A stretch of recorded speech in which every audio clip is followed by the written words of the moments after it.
Hey, this is interesting. Sarcastic asked a question here. He says, at 7:10, the picture on the right, the astronaut standing on a riser just to be able to see out of the optics. What happened to that? Without it, the astronaut would not need to be 7 feet tall at the least, and the platform would be in the way of opening the door. So Sarcastic's talking about the door here, the one where we have the three images put together, and there's that console in the way. Why would there be a console in the way? If there's a person there, there can't be a console. Yeah. We know that, Scott. Wouldn't it be A lot of really other people difficult to get don't out see. that door with that console in the way? Oh, I see what he's saying. If you look at the picture, he's showing the astronaut standing on that riser that they put there to stand on so that they can see through the optics. That must have cost a lot of money to launch into space. Was it $10,000 a pound or something like that for the fuel to however much that block weighed? It would need fuel to get it up there. Why didn't they design it so you didn't need a block? The Apollo missions, Yeah, wasn't there 1,000 pounds of fuel for 1 pound of payload? something like that. Yeah. Yeah, So weight was expensive. yeah. That's why you couldn't sneak on with golf clubs. Yeah, see, there's the image there. So he says, at 7:10, the picture on the right, the astronaut is standing on the riser just to be able to see out of the optics. What happened to that? Without it, the astronaut would need to be 7 foot tall at least, and the platform would be in the way of opening the door. But that platform moved. They just threw it down there. It moves. They can pick it up and move it around. That's why it has that rope on it. So where did it go after they had stood on it?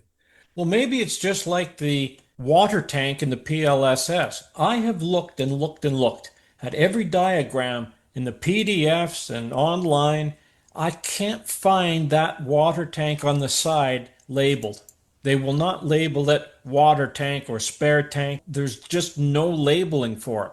It's there, but they haven't labeled it. I haven't been able to find one. Perhaps somebody else can, but I haven't found one. And I spent 15 minutes looking at all of them on the image library, and I can't find one that's labeled. This is kind of the same thing. That little block that they stand on, it comes and goes. It vanishes. Like one time it's there, the next time it's not. So where did they stow this thing? And you're right, it's going to cost money and fuel. That makes no sense. Why not just lower the optics or put it on a spring or put it on a lever so that you can just pull it down? Yeah, that's the obvious thing to do. I mean, Well, these guys are supposed to be engineers that put this together, so why couldn't they just make it like that? Perhaps nobody thought of it. Because if they weren't going to go to the moon, they didn't need to worry about weight, did they? They could just have whatever they wanted to make it appear to work. Yes, and it's sad that a lot of people don't stop or pause the video and read it because I've got the whole PDF in there scrolling down. Just stop the video, pause it, and just read it. The NASA fan club will never do that. They'll say, well, we need to see the PDF. What's right there in the video? Just pause it and read it. So read it. No, they won't dare read it because that would imply that we have a point that they need to address. So they can't read it because they're going to have to address it, and they won't do that. That is what's so sad about the Apollo supporters. They want it to be true, but we're increasingly demonstrating that it wasn't true. There are so many holes in the story, like a simple one like the optic. Why do they need to stand on a piece of wood, which cost a lot of money if they actually did get it to the moon? Why do they need to stand it? Why don't they design the optics so that you can read it or use them so it without comes down standing like a on a piece of wood? periscope. Yeah, Here's up the and other down. problem with that box. They have those tethers to hold them in place, right? So they have to be tight. If you step down off the box, they're loose. There's no sense having those tethers to stabilize you. Exactly. As soon as you step off the box, it's just you. So when we go to this little particular picture, there's a number of problems wrong with it. First of all, where the hell are the payload specialists? Because they'd come along and say, what are you putting that box in there for? How much does it weigh and how much space does it take up? Because those are all premium things that they need. Like you have these payload specialists that counted every stitch in the spacesuit to save weight. That's how detailed they were. So you got this box here that he's standing on. Where the hell do you put it when it's not in use? There's no space in there for these guys to start with. How much does it weigh? How much space is it taking up? Why didn't anybody redesign it? Then the tethers are completely useless if they step off the box. They only have to stand up on it to look at the optics on the thing, but that's not a good position for them to fly. So all of these problems in that one little diagram. And would you really look through the optics, which is basically a type of telescope, wearing a helmet? Because you've got to get your eye close to the optics to be able to look through it. Yeah, you have to be right up against that eyepiece to get it correct. Yeah, so if you're wearing a helmet like that, as shown in that illustration, you can't get your eye close enough to look through the optics. Obviously, when they were designing this thing, the optics was an afterthought, and the only location to put it was very rapidly to stick it in place, so they didn't think that it would lower down. And so at the very last minute, they say, well, let's just put a box in there so you can stand on it, which is completely non-functional. If they're standing down and they're tethered in tight, they can't stand up on the box. They're going to be screwing around with the tethers and readjusting it. In the meantime, this craft is flying around. Who the hell's flying the craft if they're doing all this stuff with their tethers, trying to tighten them back in again, right? The little thrusters are going this and that and the other. They're going to be knocked all over the place.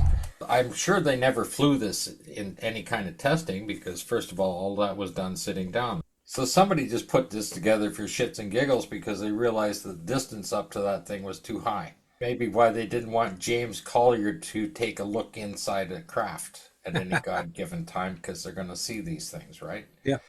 In that center picture, where you've got the door, the console, and the instrument panel, above that is that horseshoe-shaped yellow figure. Now, in the center of that, is that the optics they're referring to? Yeah, just right to the left of the yellow bar. Because when you go past that, against the window is the camera mount. That's right, yeah. Okay. It certainly looks like the eyepiece in the center of that horseshoe-shaped yellow frame. So they went to a hell of a lot of work to put a bunch of heavy steel in there so these guys could pull themselves out. That's an awful lot of weight. It's unnecessary as well. And Of it's course, also if you get rid of the console. That gets rid of a lot of weight. You can get in and out easier too. Yeah. As shown in the picture on the left. See that little piece of wood there? And the back of the PLSS is cut out, and the block sits underneath it. I guess is to hold it. Why would they design it like that? Always curious as why they designed a PLSS that has a chunk cut out of it from top to bottom all the way through. And the only thing I can think of is that they needed to have that space to get airflow through when they were doing simulations. It's understandable when they had the suits built for practice. The PLSSs would be very light. They just have a little bit of equipment in it to help circulate air going through the suit itself. You'd need an exhaust somewhere to let the air out, and that is sitting there to be able to do that on a suit that's designed for simulation. But the real thing wouldn't have that. It wouldn't be necessary. No, it wouldn't be necessary at all. And you see that show up. Well, you see it when they're coming down the ladder, right? You see that same on the bottom of the PLSS. That same thing there. And that is just a piece of wood that's sitting on. Didn't they have enough money to be able to make it out of something lightweight if they needed to secure it? I noticed that on the rover as well, on the seats on the rover. There's a piece of wood at the back of the seat to help support the PLSS when they're sitting down. That's fair enough, yeah. If it's a piece of wood, it's an afterthought. It is. It's unnecessary. That last picture you sent through with the chap standing on the left-hand side inside the lunar module, his eye level, assuming that we got it right, that the optics are in the center of that orange metal frame, his eyes, unless he's 7 foot tall, which is unlikely, he's standing on the ground, he could look straight through the optics. Why would they need anything to make it higher? But if he stood on that platform, his head would hit the ceiling. It would, absolutely, yeah.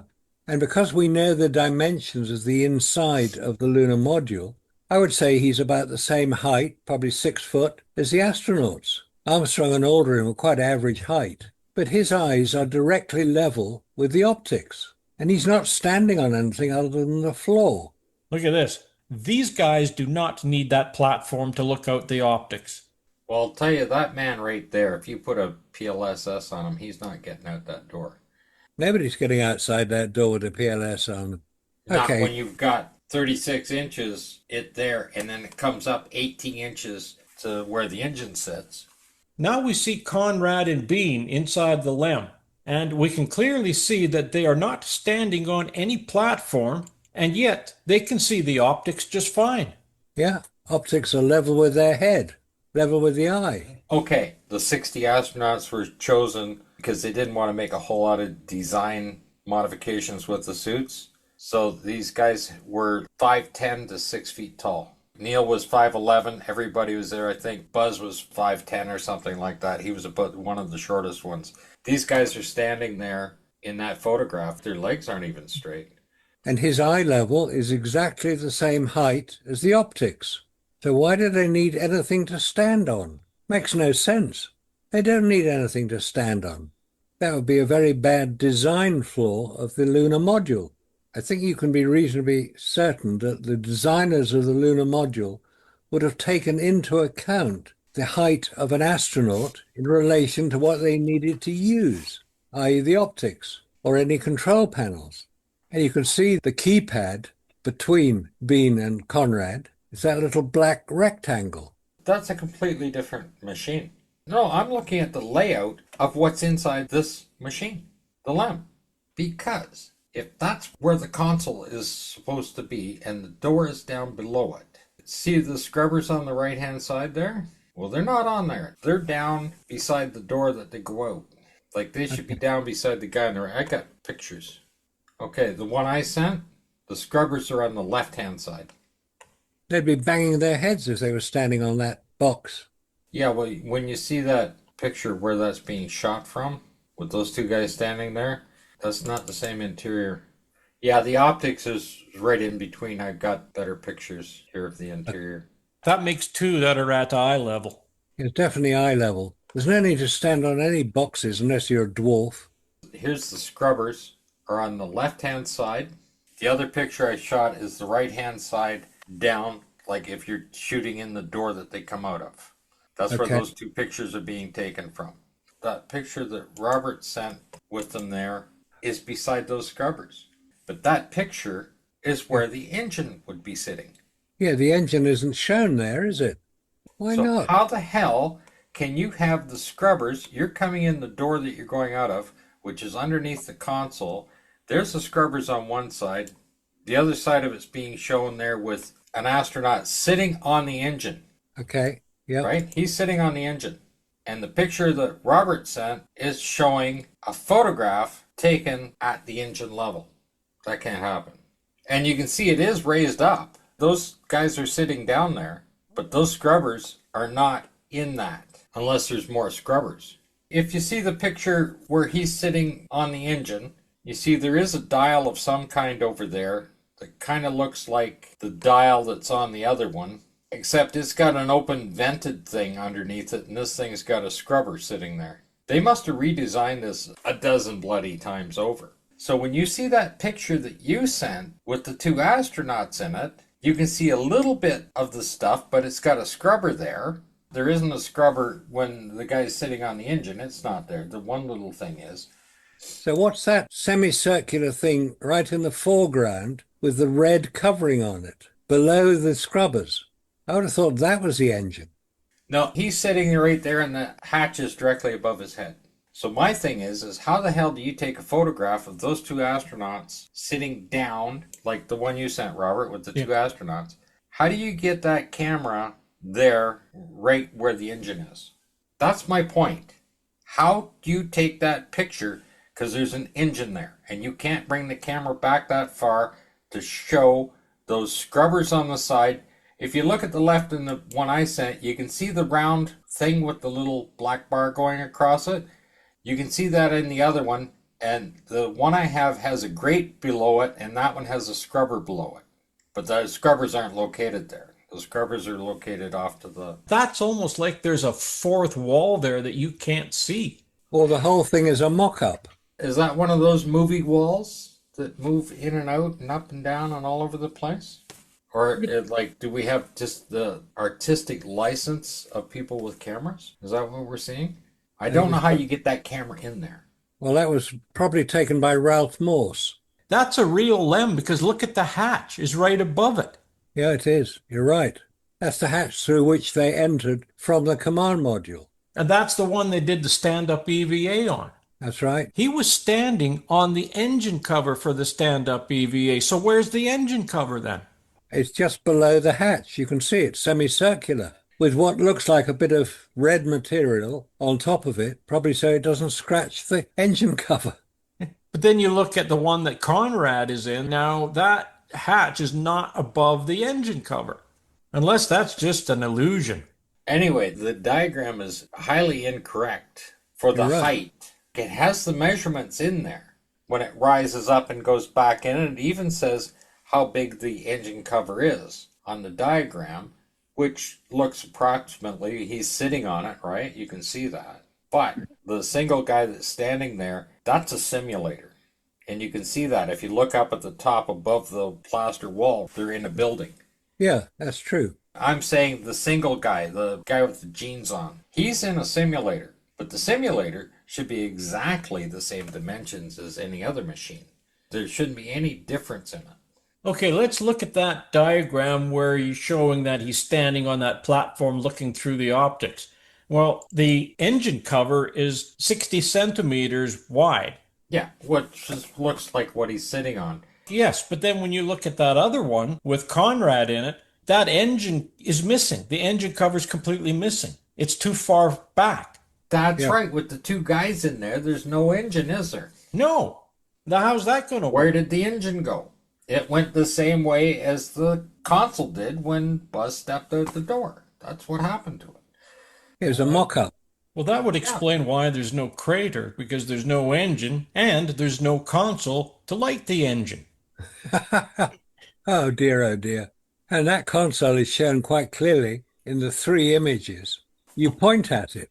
This is interesting because, okay, he's sitting up on top of the engine cover. Well, Yeah.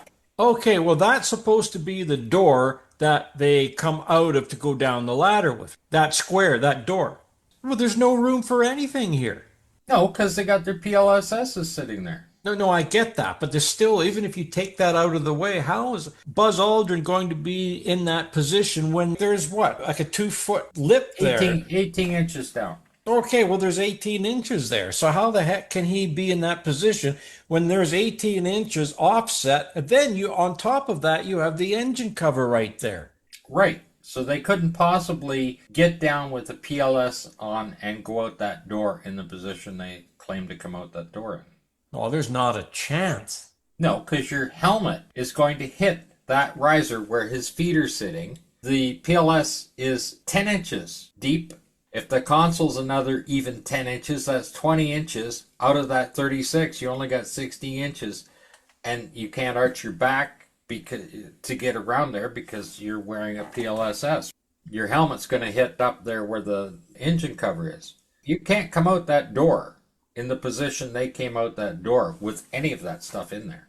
That's right, because the pack, the PLSS itself, is too deep. If you're up against the console plus the width of the PLSS, your knees would be pressed right up against that 18-inch rise up against the engine. Well, even if that console was not there, that's still going to be a trick. So that engine cover couldn't be there either. Just like it isn't in that picture with Conrad in it. Or that 18-inch riser can't be there either. Don't forget, you got a helmet on. All right, but it also looks like there's a door or a hatch right below his feet there. You see that hatch there? Yep. Well, Yeah. what happens if they took that off? I mean, there's a radiation warning on it. Yeah, I wonder what's in that actual hatch. Because that has to be completely sealed. Because that's the engine and exhaust bell housing out there. It's right behind it. The head of that engine sits underneath that engine cover, and that's another part of the engine, and then it goes into the bell housing, and that would have to be fully sealed, and that thing has just got a couple little hinges on it. I'm sorry, I don't see it. Do you see a seal on that door? No.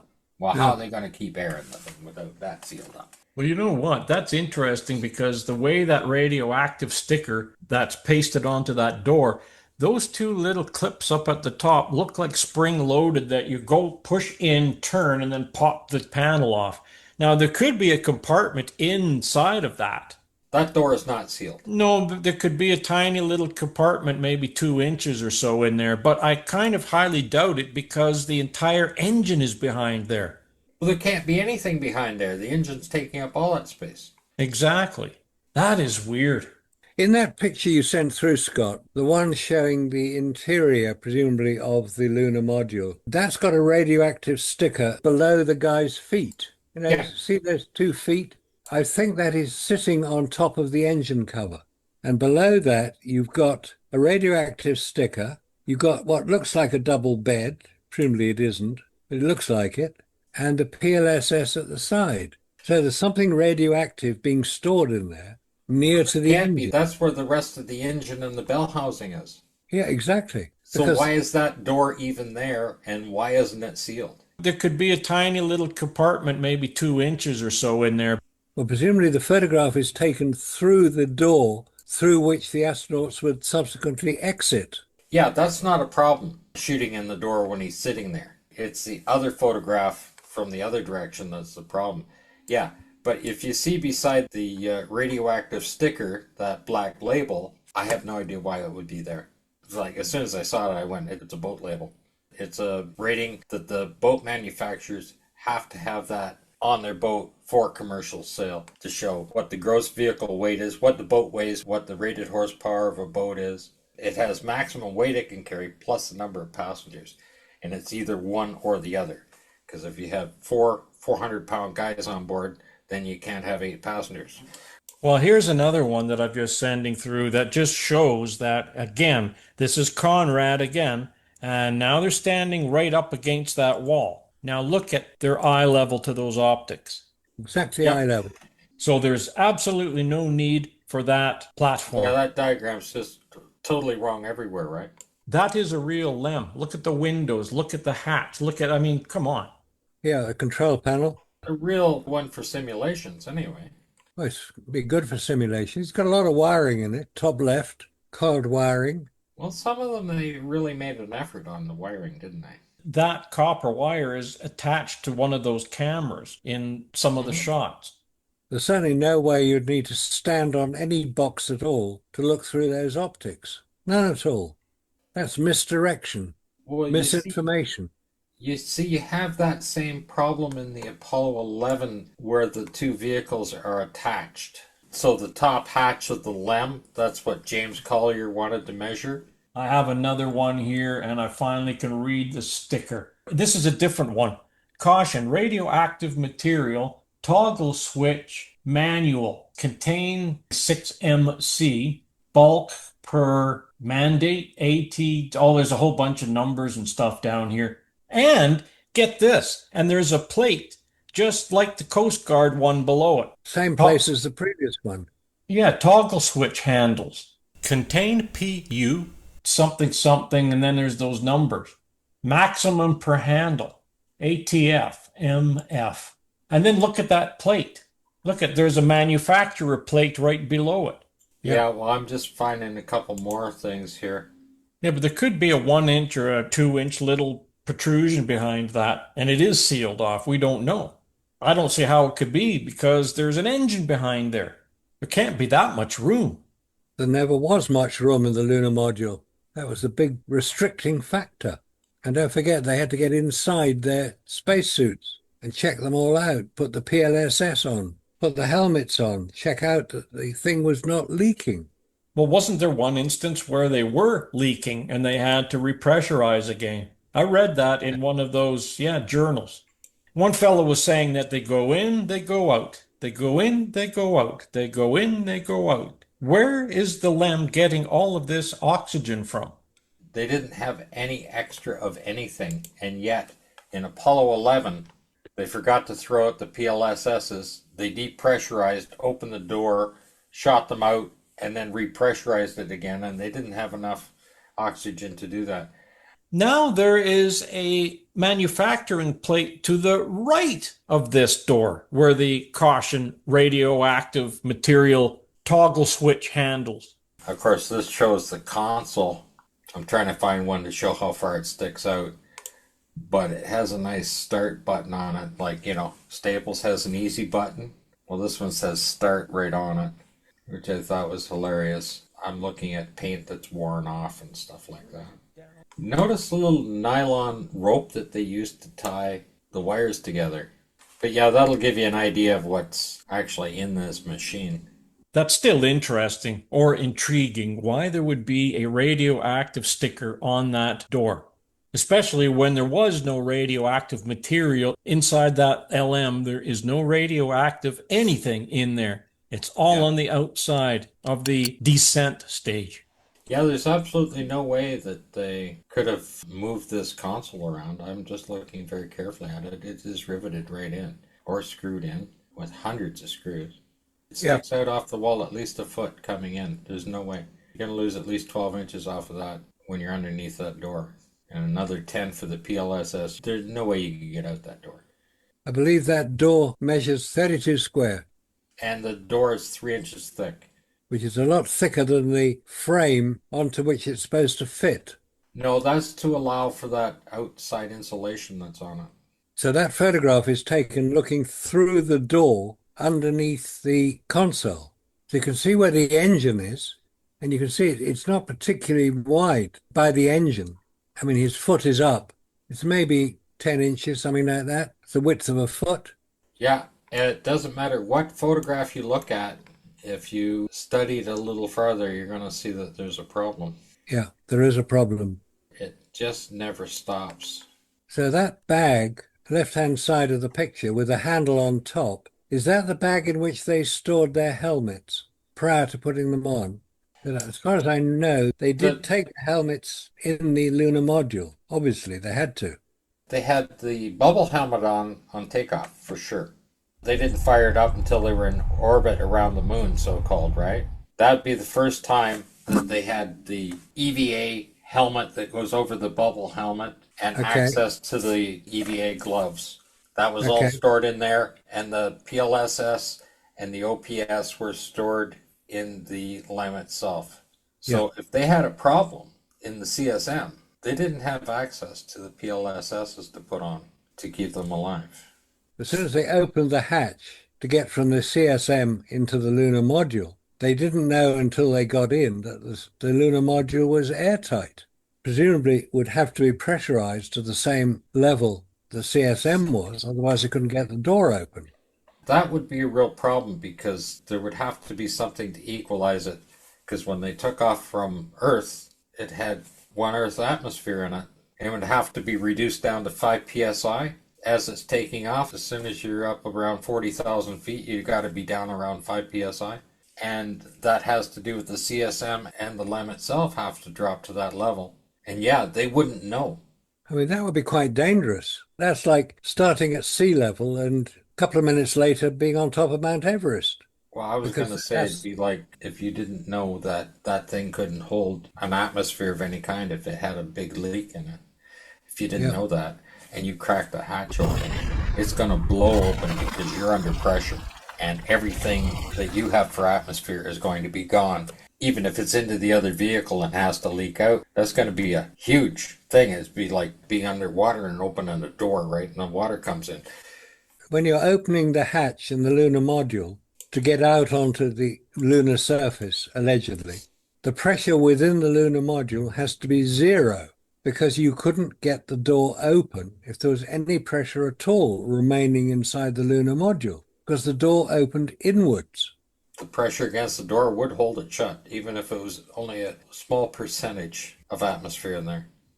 I mean, just 1 pound per square inch, which is too low for humans to survive in. 1 pound per square inch on 1,000 square inch doorway would be 1,000 pounds of pressure. You couldn't open it.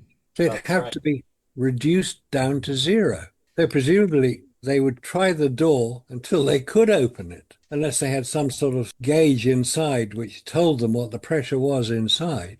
It's the luck of Apollo. Ah, good one. Oh, Jesus. The screws are even rusty. Yeah, they are. Their lives are at stake on the lunar surface. They've got to get everything absolutely right. It's just a pity they can't. I mean, if you're in a spacesuit and you're going to go out through that door underneath the console, you've only got 36 inches of space to do it in. Your body can't accommodate that. You can't go out backwards. You've got No, you nowhere to can't. put your top half of your body. And when Lucy holds the football and Charlie Brown has to come and kick it, he falls for it every time. That's why Apollo 12, they have the Snoopy helmets. They're just like Lucy. They keep stringing Charlie Brown along, right? Come and Yeah, kick the ball. No, I won't pull it away. Honest, I won't pull it away. That's what yeah. she keeps saying to him. And he goes and he falls on his back every time. That's what they've been doing to the world for the last 55 years.